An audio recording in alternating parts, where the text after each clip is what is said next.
Self-Improvement 101. Hal-hal yang harus diketahui oleh para pemimpin. By John C. Maxwell. Bab 4, bagian ketiga.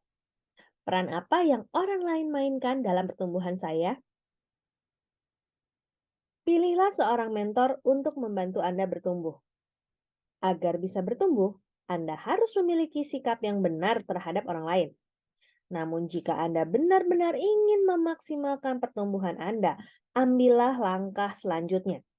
Anda harus menemukan seorang mentor yang dapat menjadi contoh atas apa yang ingin Anda pelajari dan membantu Anda bertumbuh.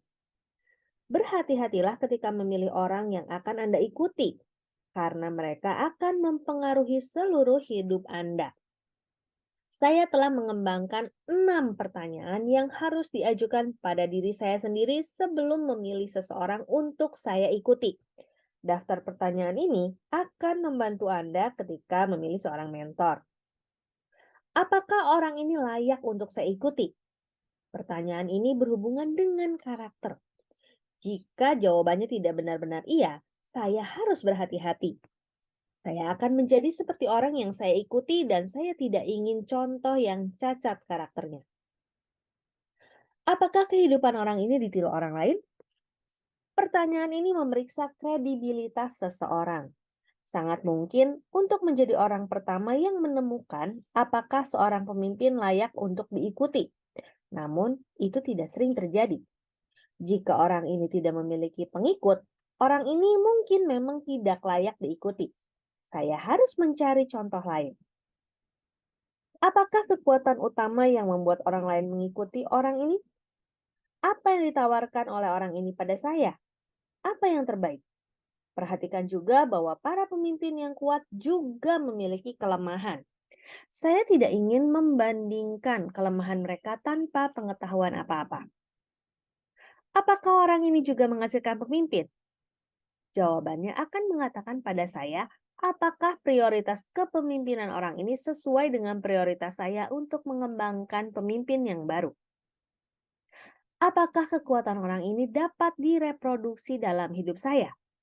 Jika saya tidak dapat mereproduksi kekuatannya dalam hidup saya, contoh kepemimpinannya tidak akan memberi keuntungan bagi saya.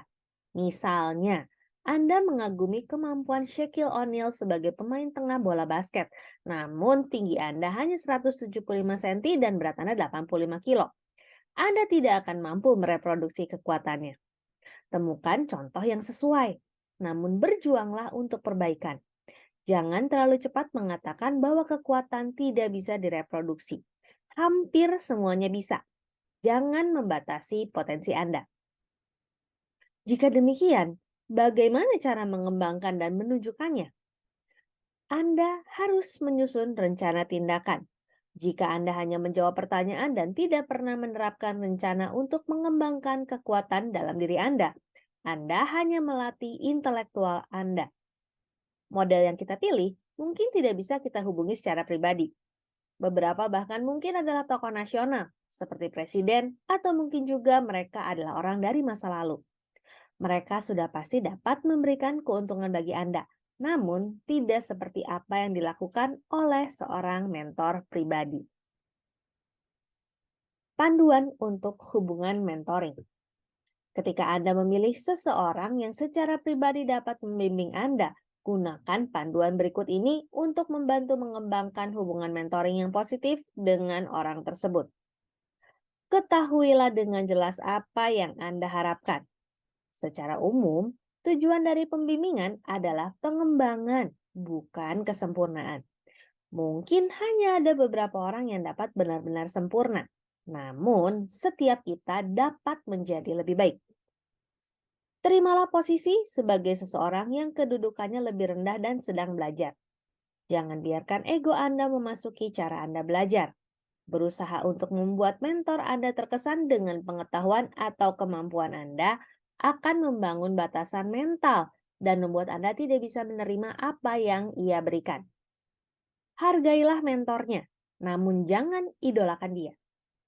Respect membuat kita menerima apa yang mentor kita ajarkan. Namun mengidolakan mentor kita menghilangkan kemampuan kita untuk menjadi objektif dan kritis. Dua hal yang kita butuhkan untuk mengadaptasikan pengetahuan mentor ini dan pengalamannya pada hidup kita. Belajarlah juga dari kelemahan-kelemahan mentor Anda. Segera kerjakan apa yang Anda pelajari. Dalam hubungan mentoring yang terbaik, kita segera dapat memfokuskan diri pada apa yang kita pelajari. Belajarlah, berlatihlah, dan terapkan. Berdisiplinlah dalam membina hubungan dengan mentor Anda. Sediakan waktu yang cukup dan konsisten. Pilihlah masalah yang akan didiskusikan terlebih dahulu dan lakukan pekerjaan rumah Anda sehingga Anda dapat memperoleh keuntungan dari sesi itu. Hargailah mentor Anda dengan menunjukkan pengembangan diri. Jika Anda menghargai namun tidak berkembang, mentor itu pun gagal. Perkembangan Anda adalah penghargaan yang tertinggi.